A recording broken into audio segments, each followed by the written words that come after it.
Hi, and welcome to the Hunger Trap Podcast. I'm Lisa, And I'm Diana. and we are here to chat about all things eating disorders, body image, and disordered eating. But first, let's just go over a couple of disclaimers. We are not healthcare providers, we're not psychologists. We are just talking about our own personal experiences with eating disorders and body image to let others know they are not alone in their struggles.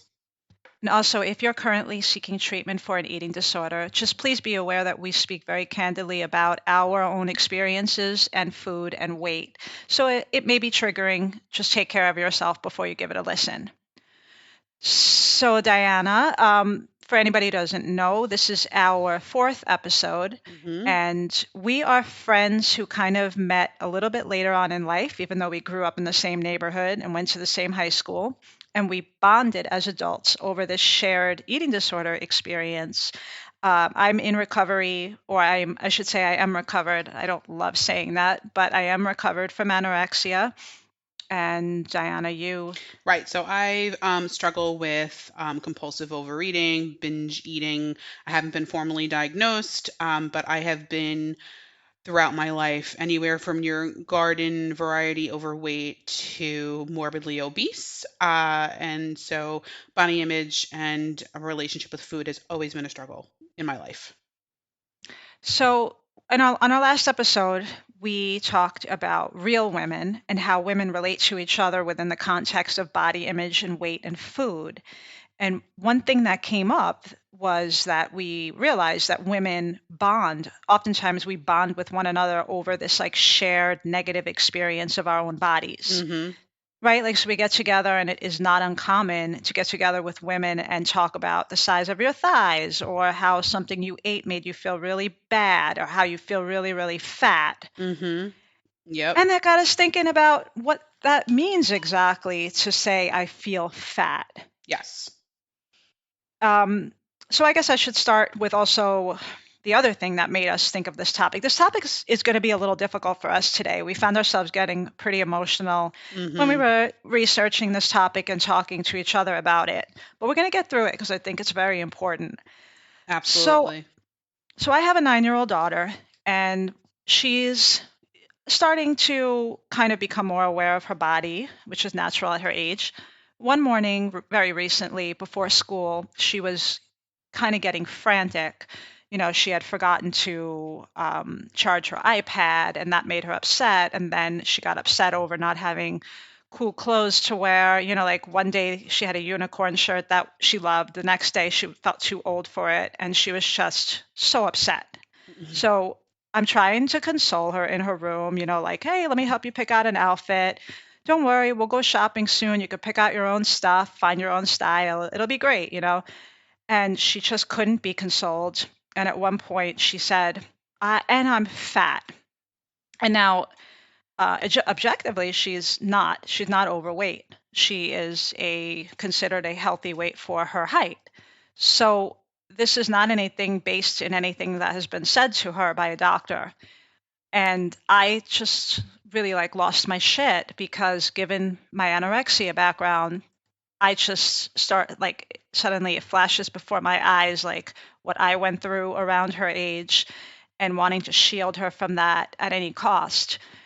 So, as a parent, you know that you have to make decisions sometimes in seconds about like what you're going to say to them. And my instinct was to just say to her very soothingly, "You're not fat. You're beautiful." And I ran it over in my mind for a second, and it sounded like the worst thing I could say. It sounded so wrong. Mhm. So instead, I said to her, "What does that mean to you to be fat?" And it made her pause. And I realized she didn't really have an answer. She kind of clutched her stomach, but she wasn't making the connection. She said, like, I don't know. I think it means you have extra skin.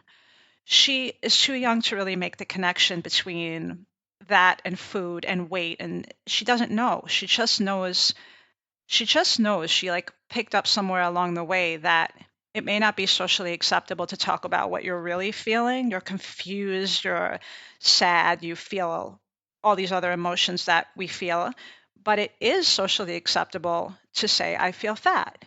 Mhm. And it's probably more socially acceptable than saying how you actually feel. That's Right. yep. So this led us to this question, like, what the hell does this mean to say I feel fat? Yeah.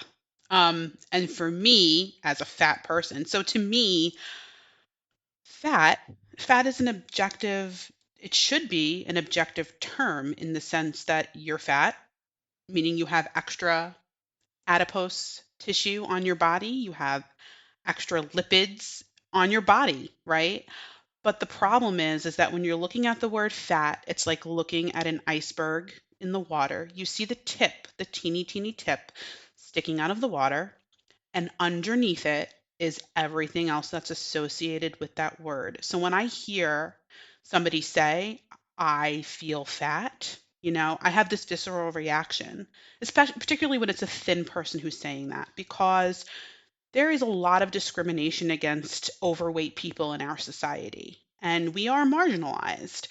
And what I usually hear when somebody says to me, I feel fat, particularly if they're not objectively fat, I hear, I feel lazy, I feel disgusting, I feel worthless, instead of, I feel like my body has an excess of adipose tissue. So I bristle Mhm.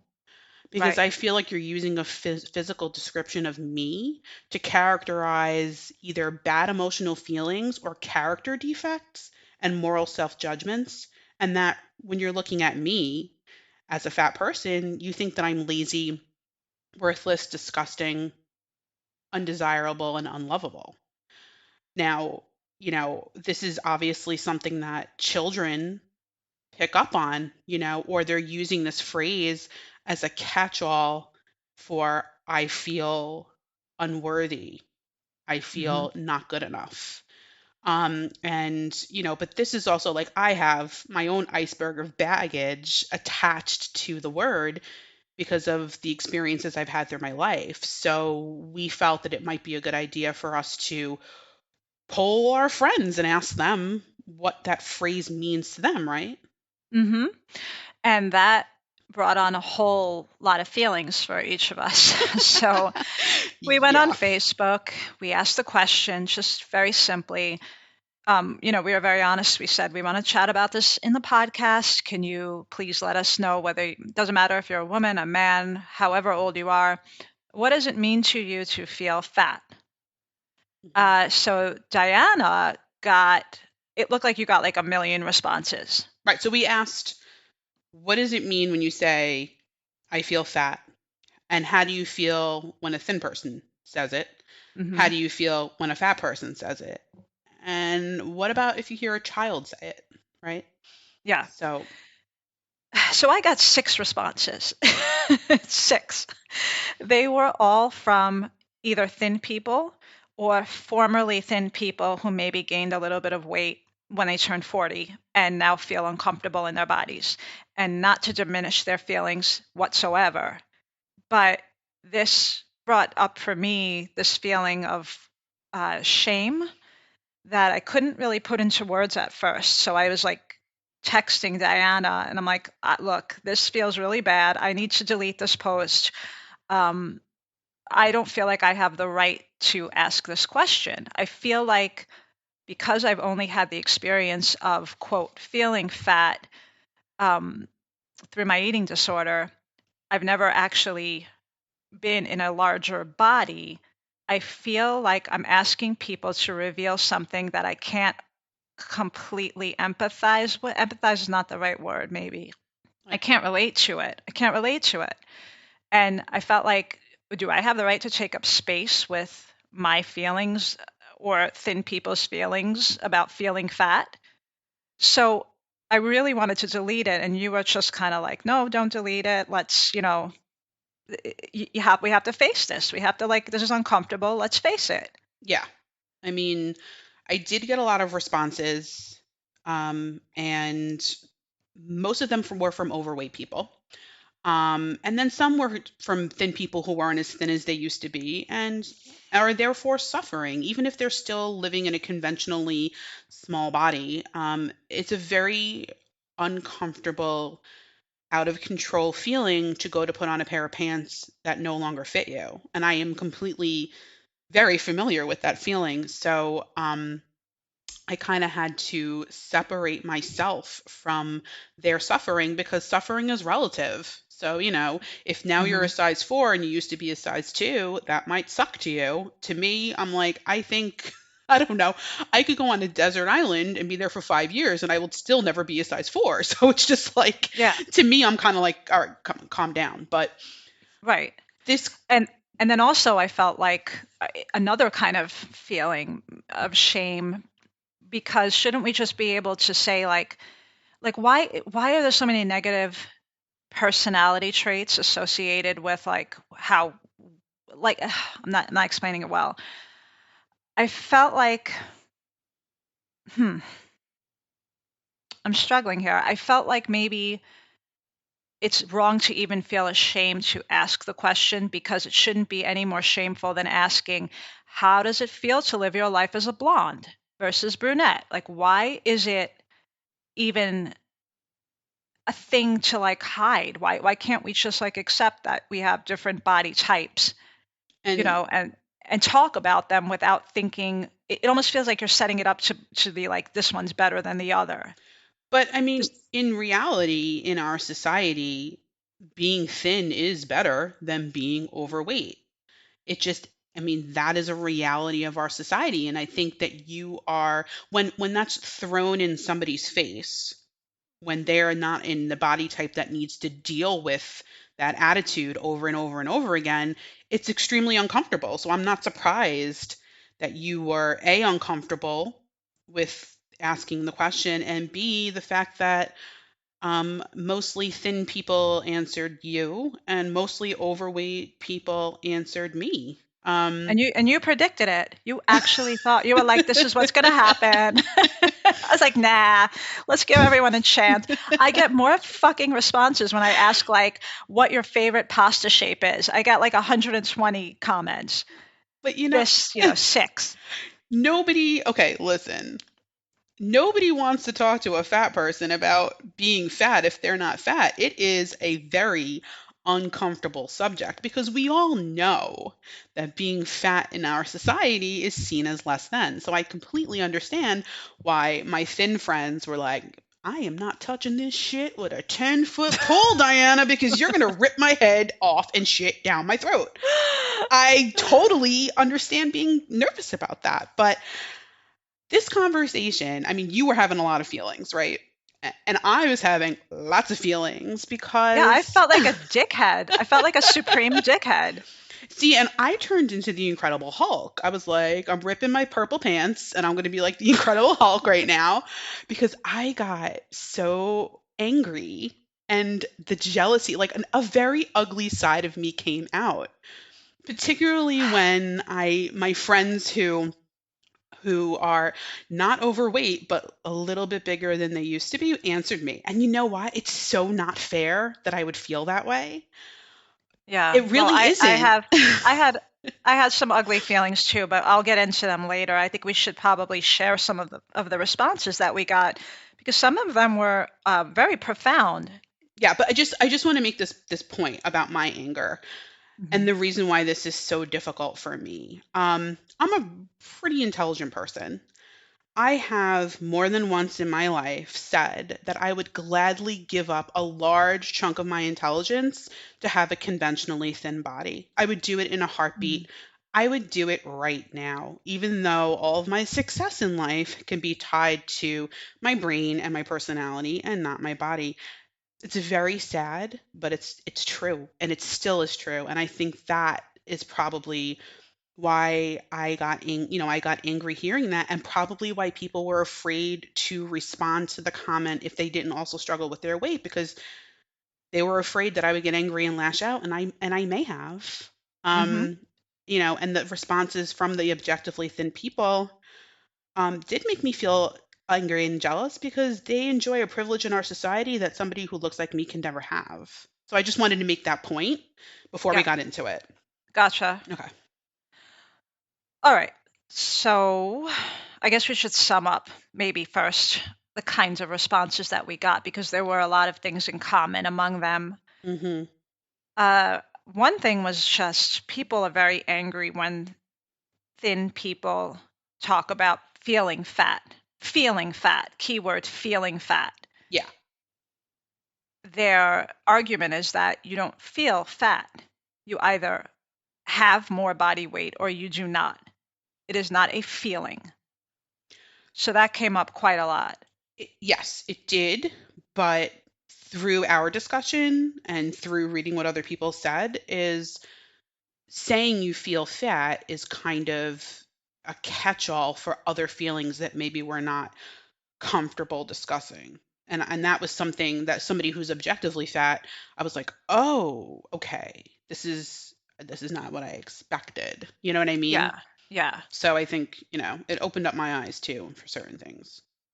And also, not just aside from feeling the emotional feelings, a lot of people connected physical feelings of discomfort with feeling fat. So there were a lot of responses that mentioned when they feel bloated or lethargic or they have indigestion or other things like they feel the feelness of having like a tight pair of pants on, they just feel fat. Mhm. Right. So why don't we share some of the comments? Sure. Okay. And a lot of them overlapped, and kind Yeah. of had the same sentiments. And there was one here that you found particularly interesting because of the feeling in her body that she was having. So it was, for me, this is the quote now. For me, it is literally how I feel when I am stuffed from overeating or ate really unhealthy foods that gave me indigestion. It is always immediately following a binge, right? So that was Hmm. interesting to you. So I wanted to hear about your thoughts on that. So two things were interesting to me. Number one was the assumption that the unhealthy foods are something that larger people eat, which we know isn't always true. So that's interesting to me. The second thing is the feeling of indigestion, feeling having that translate to feeling physically bigger. With anorexia, one thing that I had started to discover and worked on with my therapist was tracking how I felt throughout the month with my menstrual changes and how that actually affected my desire to eat or restrict and how it affected my feelings about my body. So there is there's one study that we came across, or that I came across. There's actually a study that links EDs to ovarian hormones and suggests, quote, there could be a shared underlying genetic etiology between eating disorders and behavioral sensitivity to hormone change. So the study is called Premenstrual Symptoms as a Marker of Ovarian Hormone Sensitivity in Eating Disorders.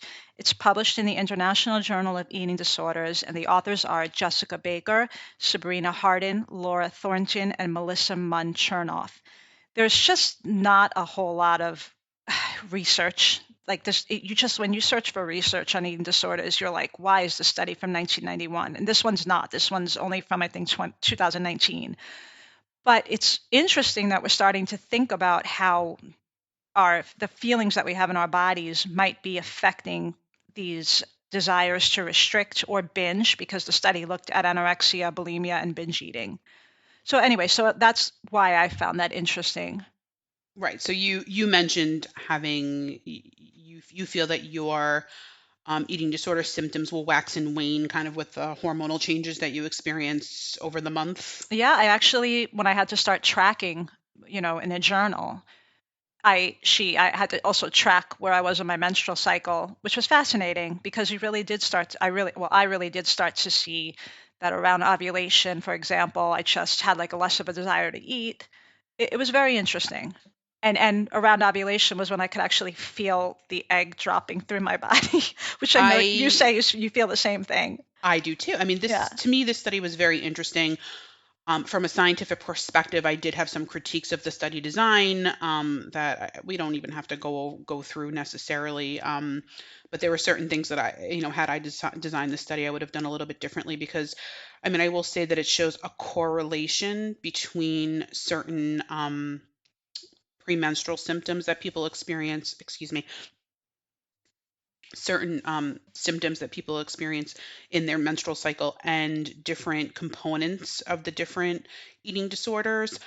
It wasn't done in a way like it was not a study where you had two arms of the study where you had people who were diagnosed with eating disorders and then people who were not diagnosed with eating disorders answering to see if the signal really correlated to people who had eating disorders, or are some of the components of eating disorders a spectrum that even people who don't struggle with food may find themselves eating a little bit more right before their period, because that's something that a lot of my friends have talked about. For me, I become a bottomless pit, Mm-hmm. but there is like an increase of your metabolic rate for up to almost 200 calories right before your period. Oh, wow. So it might be that people are just a little bit hungrier. So to me, like, it definitely, there was an interesting correlation with the study. I definitely would want to see more information about this. It certainly shows,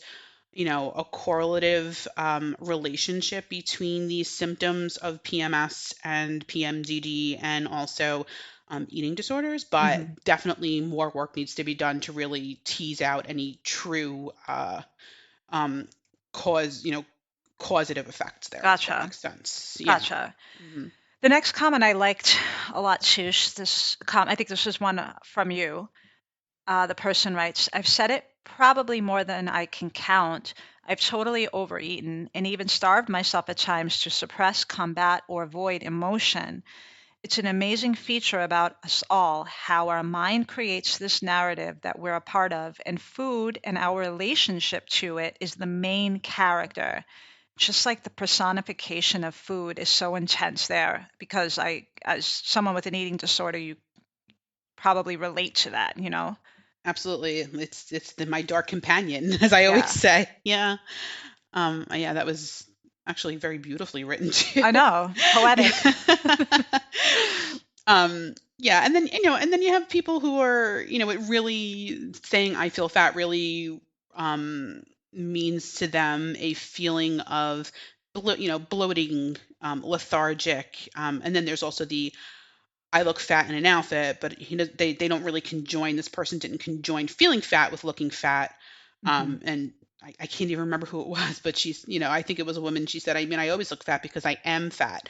So Hmm. right there, even people who are overweight, right, will differentiate between being objectively fat and looking objectively fat to the feeling of being fat. So again, it's like linking it to that physical feeling, So right? yeah, and so one of the most intense kind of the one that really stood out to me was this one here from somebody who lost a lot of weight because, and I'll explain why. But she writes, as someone who lost a lot of weight and yet still carries a lot, some days I feel the phantom weight that I've lost, like I feel heavier.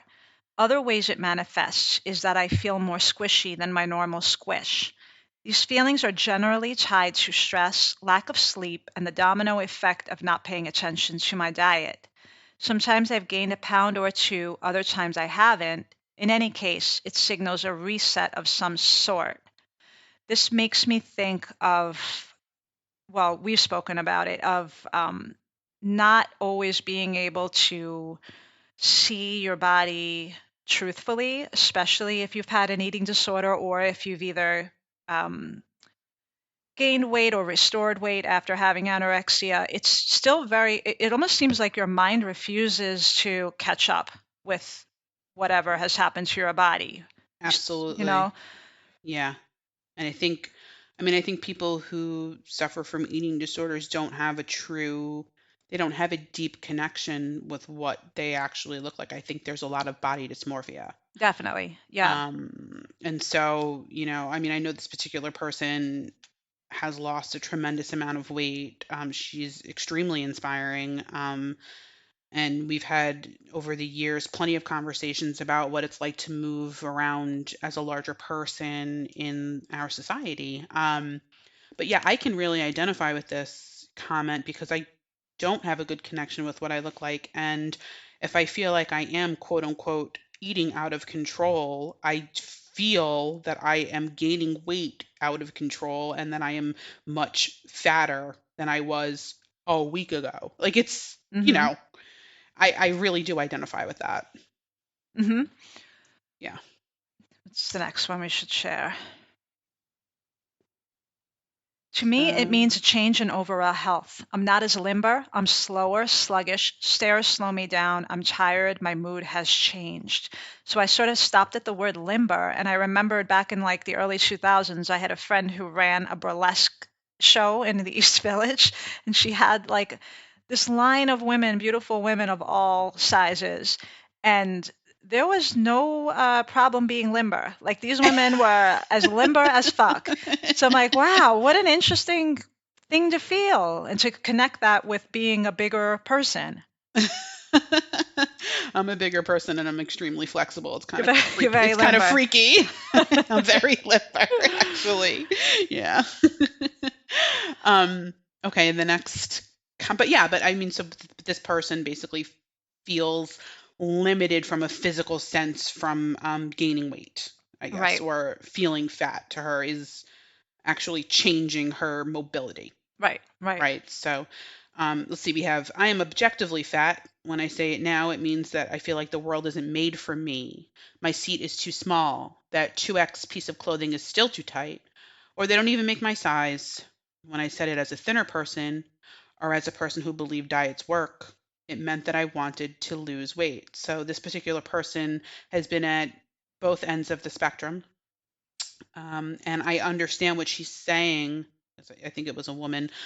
Um, because I don't think they make 2X clothing in men's clothing, but once you get to a point where your body doesn't fit in, it physically doesn't fit in. Not just let's not take away the, the metaphorical fitting into our society and meeting to an expectation. But you do as a larger person, some people do reach a point and surpass the point where they can actually fit easily into a seat or easily into conventional clothing or easily into a booth at a restaurant or looking at a chair and thinking, am I going to break that chair if I sit on it? Mm, Because that would be fucking embarrassing to do. I mm-hmm, remember once being at a work meeting and they had the flimsiest, it was like a off-site meeting mm-hmm. and it was like, set up as like a theater and they had the flimsiest chairs. Okay. And I basically squatted above my seat Mm. for the entire 3 hour meeting because I was so afraid that I would break the chair. And here's the kicker: two people broke chairs in that meeting that were not The overweight. fucking chair sucked. It's The not you. chairs, the chairs sucked. The chairs sucked, but I knew that if the chair crumbled under my fat ass, Ugh, that would be the fucking end. I'd yeah. never, it would be talked about left and right.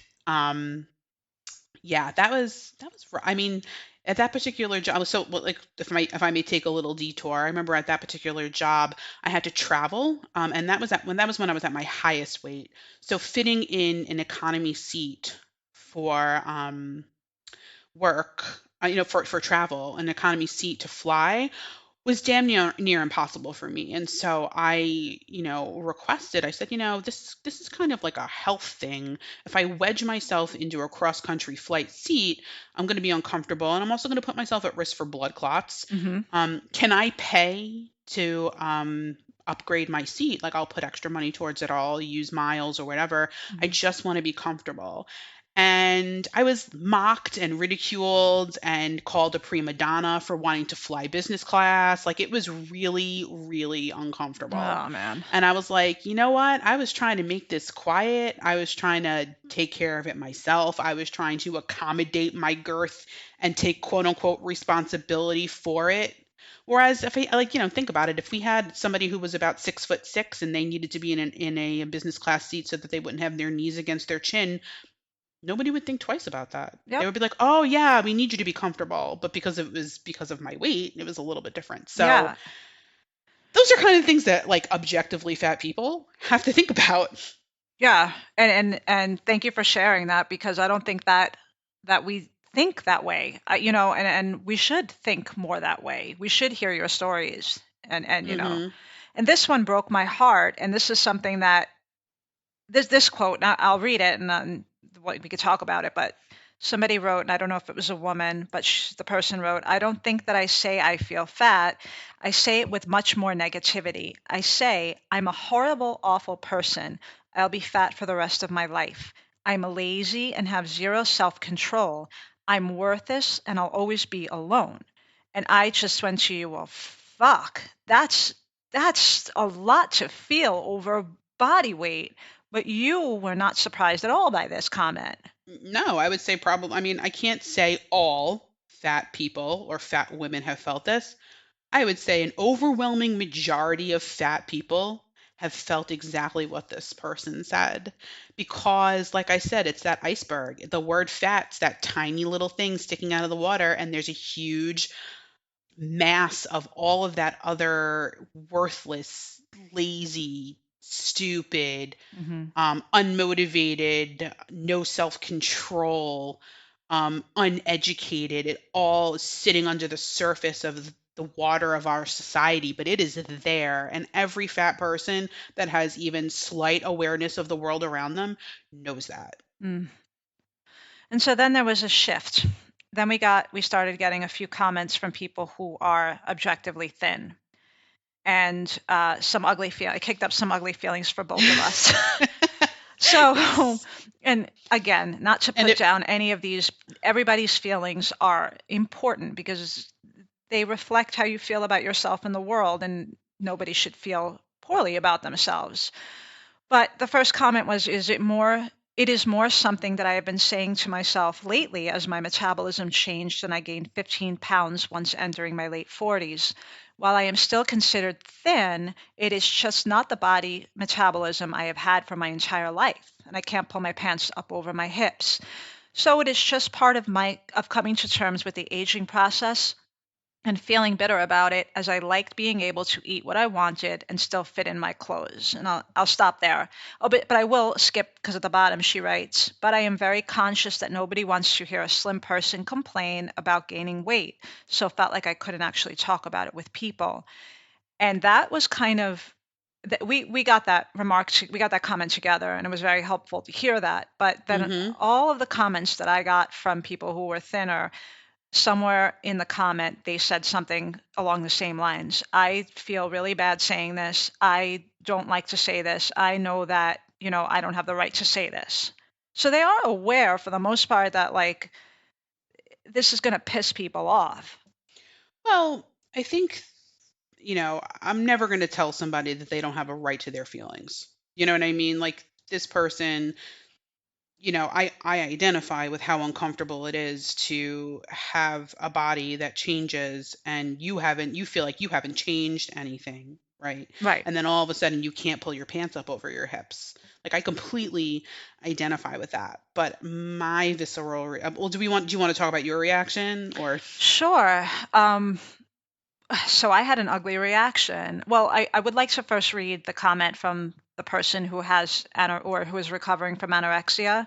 So the comment that I received from one woman I know who is struggling with anorexia, or was, not currently is, quote, I have struggled with anorexia since I was 17, and even though I am, quote, healthy now and a personal trainer and fit, it is still a constant battle. I totally get the, quote, feeling fat thing, and people will laugh at me because, of course, I intellectually know I'm not fat, but sometimes you feel it. I used to work out as punishment and not eat. Now I fuel my body and my exercise is a reward, but especially during lockdown, I could see those negative thought patterns creeping up. All right, so here's what I want to say for people who have had anorexia, possibly bulimia. I can't really speak for bulimia. Saying I feel fat is the most fucking meaningless thing you can say. It just so doesn't mean that you look at yourself and I mean, yes, you look at yourself and you have body dysmorphia and you see parts that you think look distorted and bigger than they should be, whatever that means. But really, what you're trying to say is, I feel powerless. I feel scared. I feel all these feelings that I don't know how to deal with. But I do know that if I focus on my body and punish it and focus on every calorie that goes in and out, I can control this one thing, and controlling this one thing might make all these other things go away. It's so back to the ugly feeling that I was having, right, reading like the comments from thin people. um, the ugly feeling I was having was I don't get to talk to people about feeling fat. I may feel things in my head, but I've had to, this girl also has had to go to therapy, talk about this shit every goddamn week until, I'm blue in the face, be told constantly, that's not what you're feeling. You're not, that's your eating disorder talking. That's not you. And I mean, I'm complaining because it's like a lot of emotional work, but I'm not complaining because I'm glad that I did that work. But I kind of get disappointed, annoyed, upset when I look around and I see that other people are using it freely, even though they kind of have clear eyes and don't have a disorder and are able to see their bodies. And it is not fair, and I'm not saying that I'm right for feeling this way, but it's like how you talked about the ugly feeling you had at the beginning of the podcast. That's my ugly feeling. I'm like, why do I have to do the work? I can't share memes about feeling fat. I can't joke about this. I can't make it into like a sport, a competitive sport when I sit around with other women and talk about our thigh gaps or whatever. It's not, why do you still get to do this? It's so that's my ugly feeling, and I have to get that out there and be honest about it. And I don't know why anybody would want to sit around talking about that stuff as somebody who is actually objectively fat. I think I it's so mean, ingrained. I think it's just so ingrained in us that we don't even realize we're doing it. no, no, you are right. You are right. Because there have been people in my life where I've said to them, like, when you talk about, quote unquote, feeling fat, like, that would be like me talking to somebody who has absolutely no money and saying, like, oh, I couldn't buy a Lamborghini, Yeah. and I feel really bummed about it. Like, really? Because I couldn't buy lunch last week. I only ate breakfast. Yes. You know what I mean? So it's kind of Yeah. like, can you just have some awareness of who you're talking to here? And the thing is that it's true. I should be adult enough and more secure enough to be able to put their feelings in their own separate bucket and my feelings about my body and being overweight in another bucket and be available to my friend. But, I also had ugly feelings that were kicked up for me when I was reading about people who are still thin. They just aren't as thin as they used to be. And while, yes, objectively, and from an intellectual point, I could say, like, yeah, it sucks when your pants don't fit you anymore. Or, you used to have abs and now you don't have abs, whatever it is that's getting the person down. But it kicked up, reading these responses kicked up feelings for me because I find that thin people who have never struggled with weight have zero empathy for overweight people. And they're not always malicious about it. Like, people can be really malicious about it. But Mhm. then there's almost like an undertone or a slight feeling of judgment, like, clearly you eat too much because otherwise why would you look like that? And, Mhm. I don't eat too much and I don't look like that. But it's funny, when the person who responded to the both of us, like, I don't like the idea of not being able to eat what I want. And, or I don't like the idea that when I eat what I want, my weight's 15 pounds higher than it used to be. And I'm just kind of Mhm. like, welcome to my fucking life for the last 30 fucking plus years. Do you know Right. what I mean? I Like, do. I didn't Yeah. do anything differently, but I don't eat that much. I don't know. Everything's changing. And I'm just like, you know, Yeah. yeah, I know exactly how you feel because that has been, you know, my experience my entire life. Like, I knew a woman who was very thin, who never struggled with her weight, who happened to develop gestational diabetes. And she like turned to me at one point and she was like, did you know I didn't even get to eat a piece of cake at my own baby shower? And I'm like, Mm. bitch, are you serious? Do you understand that I can't eat a piece of cake without somebody passing judgment on me? Like, I don't know, fucking ever. Like, Yeah. as an overweight person, if you're seen eating at all, I mean, maybe it would be acceptable to watch me eat in public if I have like a leaf hanging out of my mouth, like a complacent fucking brontosaurus. But if you see me eating anything other than a fucking piece of lettuce, like, somebody's passing judgment. That's the Haven't truth. you had, didn't someone come up to you and like say something like treat you like a child when you were eating a salad? Yes, I did have a friend of mine who at one point, like I was eating my lunch at work. This is a while ago. I was eating my lunch at work and she was like, "Wow, that is a beautiful, healthy, balanced meal." And like smiled at me God. like I thought she was going to pat me on the fucking head. Like, "Good job, fatso." Like I was like, Oh, "Oh my God." Like it's true. You're under a magnifying glass. I remember once being at a restaurant with a cousin of mine, and we had each ordered salads and we ordered a plate of French fries to kind of like pick at, and we were taking our time with it. And it was one of these restaurants where they were trying to like get you out, yeah. and so they like a waiter walked by and was about to take the French fries away, and I put my hand up like, "Oh no, we're not done with that." And he was like, "Okay." Like he made it sound like I lunged at him with a fucking pitchfork. And I Oh, was just like looking at him, and then he went back to his like waitstaff friend, and they were like talking and giggling and pointing at me again at oh, at my heaviest weight. And I'm like, "Really?" But like this is the kind of stuff that happens when you're really big, you're overweight. You get this constant scrutiny. And yeah. so I think there is this that there is, a lot of times I have to say to myself, like, "Hey, Diana, guess what? This is not about you.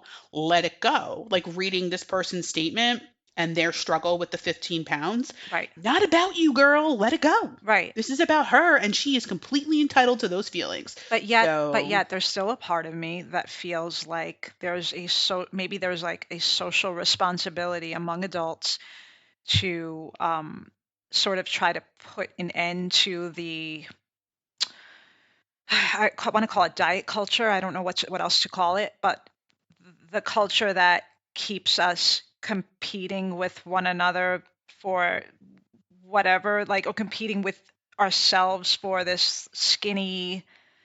I'm not phrasing it correctly, but I feel like some of us are putting in the work to not do those things, and when others are sharing the memes, it I don't know, it makes me feel like you're breaking the social contract. We're doing this not just for us, but we're doing this to like make sure that our children are not growing up with the same ideas about weight and what it means.